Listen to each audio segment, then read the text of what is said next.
Told you have some massive breaking news here, Shams. Pat, I do have some news. Sources tell ESPN, sources tell us on the Pat McAfee show here. Carmelo Anthony has been notified. He has been elected into the Basketball Hall of Fame, the Naismith Basketball Hall of Fame class of 2025.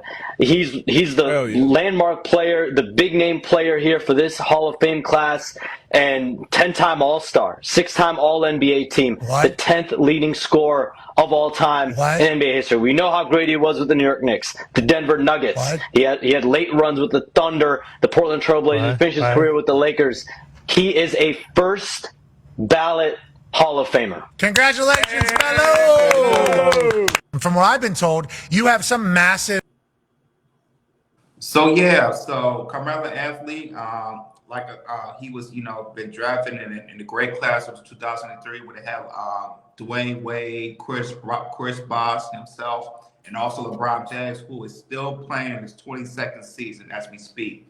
But yeah, man, shout out to Carmelo Anthony, well deserved. So go ahead, everybody, man. What's your take on Carmelo Anthony being a first ballot Hall of Famer?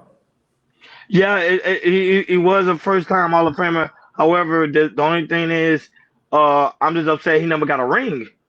It would have been really, really good for him to get a ring and his legacy be even 10 times stronger. Him going to the Hall of Fame makes sense. He used to average about 30 points a game, seven assists, and I think 7 rebounds on average each and every game. But him not getting a ring, I think, kind of messed up his legacy just quite a little bit. And I was hoping and praying that he would literally come back, retire from the NBA and come back and win a ring, and that was solidify his whole legacy. But unfortunately, it didn't happen. But now he's in the Hall of Fame. But shout out to him. He well deserved. He played very hard. He worked hard to get there. Hopefully, so his son will take on his legacy and end up getting a ring. Go right ahead, Akeem. Your commentary. For me, I'm gonna just have to agree with you. I wish he had got a ring. I thought he was a very dynamic player. Good in all levels. I've seen him grow up. I like the fact that he was a humble player, never really talked smack. Business wasn't out there. We can all talk about how good he was on the court, but off the court, I loved him. Right. Yeah, absolutely. Carmelo Anthony, he is phenomenal. One of the best scorers I've ever seen that played the game. Yeah. And go him winning that championship ring. Shout out to you, Jordan Herman. We see you, my brother. He said, don't forget, Carmelo Anthony was Puerto Rican. Shout outs to my Puerto Rican brothers. Coqui.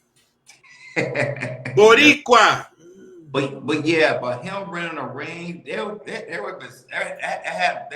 2 scenarios that he won a ring. The first scenario was if the Detroit Pistons would have selected him as a number 2 pick instead of Darko Milicic, which I'm still, as a Pistons fan, I'm kind of still upset, because if we had Carmelo Anthony and Detroit Pistons, we still would have won that ring that next year. But I think Carmelo Anthony would have took us to the ride and won the multiple champions in Detroit Pistons. So as a Pistons fan, I'm kind of upset that back in 2003 we had the chance to draft Melo, but we drafted Darko Milicic, and after that he's been a bust. And in the second scenario, when the Big Three happened in Miami, it was supposed to be Carmelo Anthony to be on the team instead of Chris Bosh. But what happened was Carmelo Anthony, he signed a deal. I think a year, 2 years before, when D Wade, Chris Bosh, and LeBron James, they always going to wait and be free agency and everything. But Carmelo Anthony, he kind of opted in because of the money. He stayed a little bit in Denver, and then later on, a couple of years later, he got traded to New York Knicks and everything. So that was another scenario that it was supposed to be Melo, who was supposed to be the Big Three sub Chris Bosh, but it didn't happen that way. But anyways, he had a phenomenal career. He was a great Denver Nuggets fan. Denver Nuggets. That was me. That was my favorite Carmelo Anthony. He was in Denver. And then went to New York. Had a great career. And then tried to go ring chase to go to OKC, Portland, and the Lakers. It didn't eventually work out, but still, when it comes to the Olympics, I think him and Kevin Durant, they have most. Played the most Olympic gold medals and everything. So, when it comes to the Olympics, he does have the gold medals, which that definitely puts him up there of being like a great, not just a great player in the NBA, but also a great player when it comes to the Olympics as well. But shout out to Carmelo, well deserved, and I can't wait to see his speech later on this year.